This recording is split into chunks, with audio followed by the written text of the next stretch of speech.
Halo Bapak Ibu, apa kabar semuanya? Selamat datang di topik kali ini bersama saya Riki Martono dengan tema memecahkan teka-teki matematika.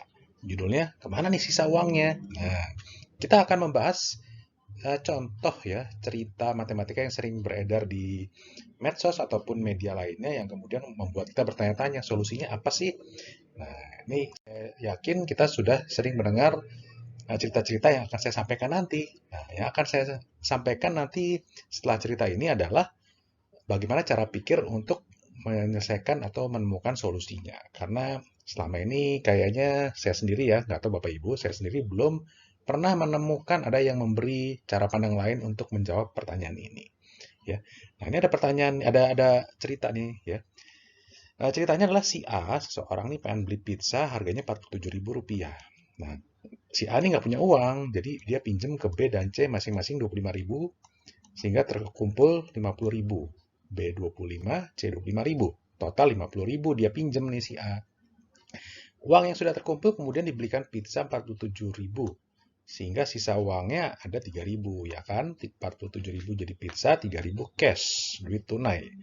Untuk meringankan beban hutangnya, karena tadi dia pinjem, nah dia kasih nih 1.000 nih si A nih ke B dan C masing-masing 1.000, 1.000 ya. Jadi sisa duit cash di C tinggal 1.000 sehingga utangnya si A kepada B dan C masing-masing 24.000. Nah, terus akhirnya hutang A kepada B dan C menjadi 48.000 ya, karena sudah dilunasi 1.000 masing-masing. Dan kalau dijumlahkan dengan uang milik A sebesar 1.000, total hanya 49.000. Diperoleh dari 48.000 ditambah 1.000. Padahal mula-mula ada 50.000 nih duit. Nah, kemana yang 1.000? Nah, ini kan selalu menjadi pertanyaan kita semua ya. Loh kok kemana nih solusinya? Nah, saya akan mencoba menjawab dengan sudut pandang lain ya. Kita lihat baik-baik ya. Karena ini nih, setelah pertanyaan ini diajukan, biasanya pihak yang bertanya dan mereka yang menjawab memberi tanggapan dengan cara pendekatan paling kotor, paling kuat gitu ya, ngotot ya. Atau malah ada yang diem aja, gue juga bingung, nggak tahu jawabannya apa nih. Tapi kan kalau cuman paling kuat atau ngotot kan tidak menunjukkan budaya rasionalitas yang tinggi nih. Nah, jadi saya menggunakan metode lain, sudut pandang lain ya, yang lebih rasional yaitu metode sederhana dari neraca keuangan. Tapi ini istilah saya aja ya, metode neraca keuangan ya. Kalau Bapak Ibu punya nama istilah lain yang lebih baik atau mungkin ada istilah yang lebih benar atau cara pandang pendekatan solusi yang lebih rasional boleh aja ya kan kita bebas aja di sini. Nah, di sini penulis atau saya hanya ingin menyampaikan cara berpikir dalam menjawab pertanyaan. Nah, dengan metode yang tadi saya sebutkan, nah kita lihat nih step by stepnya ya Bapak Ibu ya. Pertama, kondisi awal nih, si A pinjam uang ke B dan C masing-masing 25.000 sehingga ada cash 50.000. Di sisi kredit muncul piutang nih, piutang B 25.000, piutang C 25.000. Kemudian si A beli pizza 47.000 sehingga si 47.000 ini berubah nih menjadi aset, yaitu pizza senilai 47.000 dan sisanya 3.000 menjadi cash. Nah, ini di sisi debit ya, karena sama kan. Dan kita tahu kredit dan debit ini harus sama nih, kiri dan kanan harus sama jumlahnya. Jadi ini 50.000, ini pun piutangnya juga masih sama, nggak ada yang berubah. Di tahap ketiga, si A bayar hutang pada B dan C masing-masing 1.000.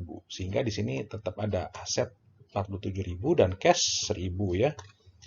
Betul kan? Karena yang 1.000 masing-masing dibayar untuk mengurangi utang ke B dan C sehingga piutang B dan C masing-masing berkurang 1.000.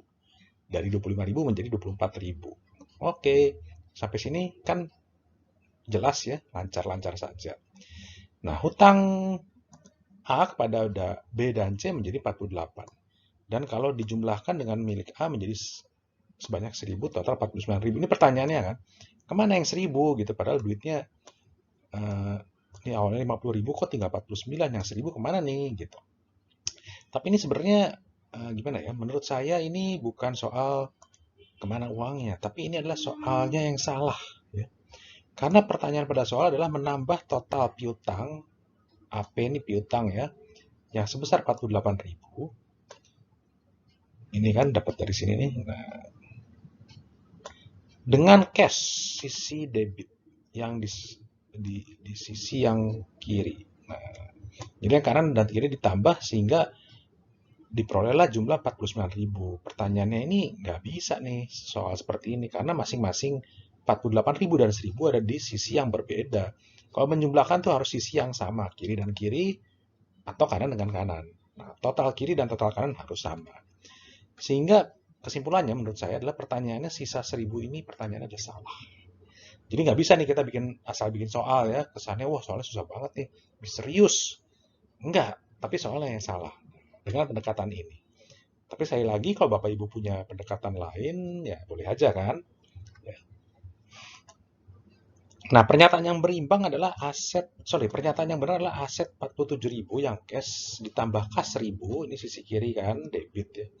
Berimbang dengan total piutang 48. Iya, benar, udah. Jadi mestinya bukan soal, tapi pernyataannya ini, kesimpulan akhir nih. Gitu ya.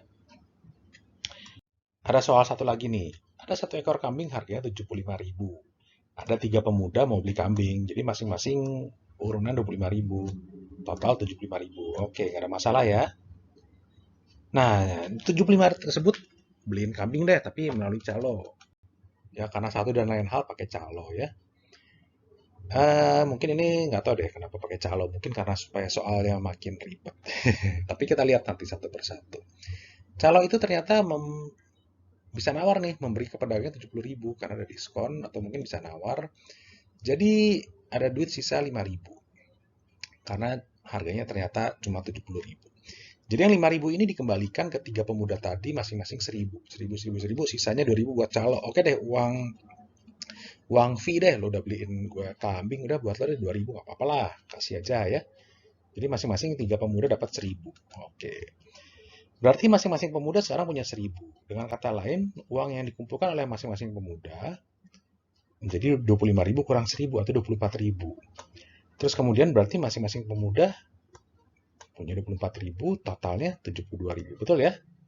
Nggak ada masalah sampai sini.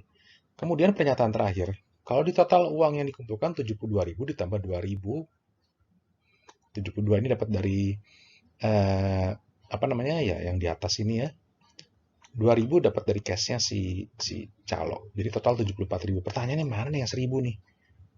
Kok cuma 74.000? Awalnya kan 75.000. Nah. Oke Bapak Ibu, jadi kita coba lihat dengan pendekatan yang sama dengan soal sebelumnya ya. Nah, kondisi awalnya apa nih? Kondisi awalnya adalah si ABC store modal 25.000 masing-masing sehingga ada modal ABC. Ini dijumlahkan di total 75.000 ya. Di sisi kiri ada cash 75.000. Jadi kiri jumlahkan dengan kiri, kanan jumlahkan dengan kanan. Total kiri sama dengan total kanan. Oke, nggak ada masalah sampai sini. Terus kemudian si calo beli kambing 70.000. Nah, jadi yang 75 berubah wujud menjadi aset dalam bentuk kambing 70.000.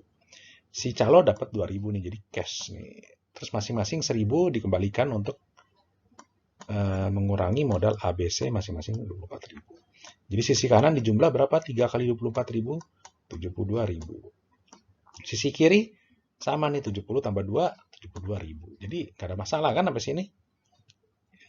Nah, pertanyaannya tadi ini 2 pernyataan terakhir. Berarti masing-masing pemuda harus bayar 24.000, total 72. Betul ya. Terus pernyataan kedua, kalau di total uang yang dikumpulkan berarti 72.000 dapat dari sini nih dia. Ditambah 2.000 punya si calo. Jadi 74.000. Bener nggak sih? Ya dengan cara pikir yang sama, ternyata itu salah. Karena pernyataan terakhir ini yang di paling bawah ini adalah menjumlahkan ya, yang apa yang ada di sisi kanan 72.000 dijumlahkan dengan apa yang ada di sisi kiri. Jadi 2 tambah 72 sama dengan 74. Padahal duit awalnya 75, kurang 1.000 dong, kurang 1. Itu pertanyaan yang salah. Karena saya lagi pernyataan atau soal tersebut menjumlahkan di sisi kiri dan sisi kanan. Itu salah. Karena sisi kanan harusnya dijumlahkan dengan kanan aja, kiri dengan kiri. Ya, begitu cara pikir saya. Oke, terima kasih Bapak Ibu untuk waktu dan perhatiannya. Silakan follow IG saya di ricky.vmartono. Terima kasih.